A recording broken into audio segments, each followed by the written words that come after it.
सो let me introduce myself कि मेरे channel में you will get the gist of every chapter, be it chemistry, be it physics और bio का। I will try to make the gist of bio also. हाँ, तो why won't I teach? Because YouTube में बहुत सारे teachers हैं। Because I personally have studied from PW। तो PW what to say, मतलब जितना भी तारीफ कर दो कम ही है उसके लिए। तो PW हो गया, और भी बहुत सारे ऐसे टीचर्स हैं जो बहुत अच्छा पढ़ाते हैं। So there is no point of me teaching और पढ़ा के means I am gonna destroy your future, not more than this. तो मैं तुम लोगों को हर चैप्टर से अगर ट्रिक्स है तो ट्रिक्स, नहीं तो जिस्ट, नहीं तो शॉर्ट नोट्स, नहीं तो व्हाट्सएवर जो भी मेरे से होगा I will do. So today we are going to start up with biomolecules. ये केमिस्ट्री वाले बायोमोलिक्यूल्स है, कार्बोहाइड्रेट।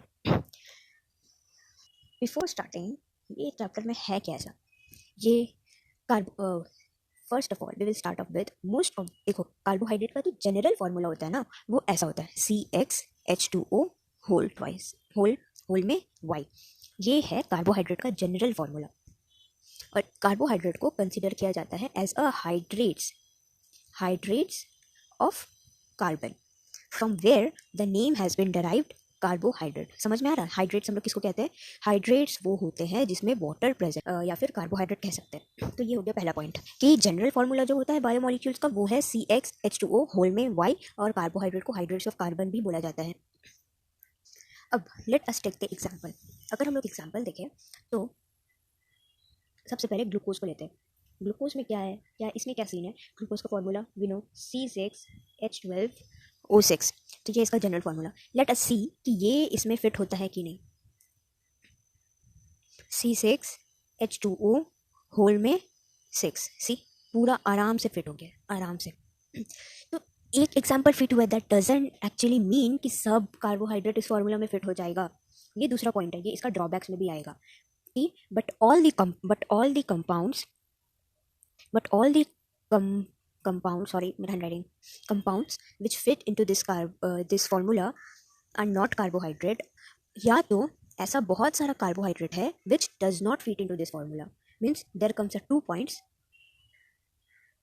रैमनोज जो है इसका फॉर्मूला होता है C6H12O5। ये एक कार्बोहाइड्रेट तो है, पर क्या can you try to make fit in the above formula, जैसे ये वाला फार्मूला CxH2O होल Y? नहीं, नॉट पॉसिबल। क्यों? रीज़न बीइंग यहाँ पे हाइड्रोजन 12 है भाई और ऑक्सीजन 5 है। तो how can you make fit into this formula? Oxygen को यहाँ 6 होना पड़ेगा तभी जाकर यहाँ पे फिट होगा, नहीं तो अदरवाइज नॉट पॉसिबल। ये हो गया एक पॉइंट, और इसका एग्जाम्पल में ये है रैमनोज। तो ये एक पॉइंट हो गया इसका एग्जाम्पल में। तो मैं जैसे मैं बस एज आई सेड कि I will provide you the gist, so same I am doing. So you need to make a short note and write in short all this point, so that before exam you can just turn around and revise whole topics in within 10 to 15 minutes. अब अगला point जो है, all compounds which fits into this formula may not be classified as carbohydrate। ये बात सत्य है कि अगर कोई कंपाउंड CxH2O होल Y में फिट हो रहा है, ये इसका मतलब ये नहीं है कि वो कार्बोहाइड्रेट है। For example let us take the example of acidic acid CH3COOH। देखो यहाँ हाइड्रोजन कितना है 4, ऑक्सीजन कितना है 2, मतलब ट्वाइस ही तो होना पड़ता है हाइड्रोजन को ऑक्सीजन के कंपेयर में। So if we write it as in the formula तो क्या होगा C2H2O होल ट्वाइस। तो क्या ये कार्बोहाइड्रेट है? नहीं, ये कार्बोहाइड्रेट नहीं है, ये तो एक एसिड है। सो ये 2 पॉइंट हो गया